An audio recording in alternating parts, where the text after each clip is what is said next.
There he is, said 6-year-old Benny. The airport waiting room was crowded, but the Aldens all saw the man in the baseball cap. Henry waved to him. That's Uncle Andy, all right. But where's Aunt Jane? Jessie said. The Aldens had come to San Francisco to visit their grandfather's sister Jane and her husband, Andy Bean. Chattering excitedly, the children surrounded their uncle. He laughed as he hugged them. Where's Aunt Jane? 10-year-old Violet asked. She had some shopping to do, Uncle Andy explained. She's going to meet us for lunch. Benny nodded. Good, he said. I'm hungry. We ate on the plane, 12-year-old Jessie reminded her brother. But Jessie, that was hours ago, said Benny. Uncle Andy laughed. Same old Benny, he teased. Then he said, let's get your luggage. 14-year-old Henry held up his duffel bag. We carried everything on the plane with us, he said. Benny pointed over his shoulder. All my stuff is in my backpack. Well, then let's go, Uncle Andy said. On the way to the parking garage, he asked, Did you have a nice trip? The Aldens said, Yes. I think you'll enjoy San Francisco, their uncle told them. It's an interesting city. He and Aunt Jane had been staying in San Francisco for the last few weeks. They would not return home until Uncle Andy had finished his business here. We're happy you invited us, Violet said. Uncle Andy smiled. We're happy to have you, he said. I hope you've thought about what you want to do. We each want to do something different, Jessie said. Henry nodded. I'd like to see Chinatown. I've been reading about it.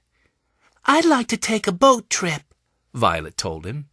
She had heard about sightseeing boat tours. The Golden Gate Bridge is my choice, Jessie put in. And the cable cars, Benny said. Don't forget the cable cars. They remind me of our boxcar. The Alden children used to live alone in a boxcar after their parents had died. Then their grandfather found them and took them to his beautiful home in Greenfield. Uncle Andy nodded. You'll see all that and more. He took out his car keys.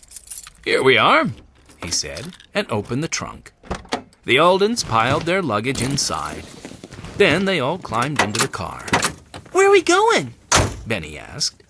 Uncle Andy started the engine. To Fisherman's Wharf, he said. It's a good place to begin our sightseeing.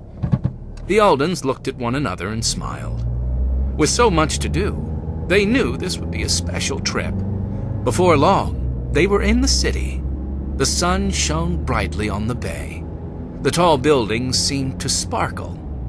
Uncle Andy drove up one steep hill and down another. San Francisco sure is hilly, Violet observed. Some people call it the City of Hills, Uncle Andy said. The car crested a hill and started down. They should call it Roller Coaster City, Benny said. Everyone laughed. Soon Uncle Andy pulled into a parking space. There's Aunt Jane, Violet said. Benny was the first one out of the car. Aunt Jane, he called, and ran toward the woman. The other Aldens hurried after him. Aunt Jane held out her arms. Benny hugged her. I'm so glad to see you all, Aunt Jane said. We're glad to see you too, Jessie said. If it's okay with everyone, I thought we'd tour the pier first, Aunt Jane said, smiling. That way we'll work up an appetite. They strolled along the brick sidewalk and under a sign that read, Pier 39. The place was buzzing with activity. Here, an artist sketched a visitor. There, a group posed for a photo. Everywhere, people wandered along the wooden plank walkway. They went in and out of small shops that lined both sides of the pier. In one shop, Violet said, We should buy a souvenir for Sue Lee. 7-year-old Sue Lee was the Aldens' adopted cousin. I'm surprised she didn't come with you, Uncle Andy said.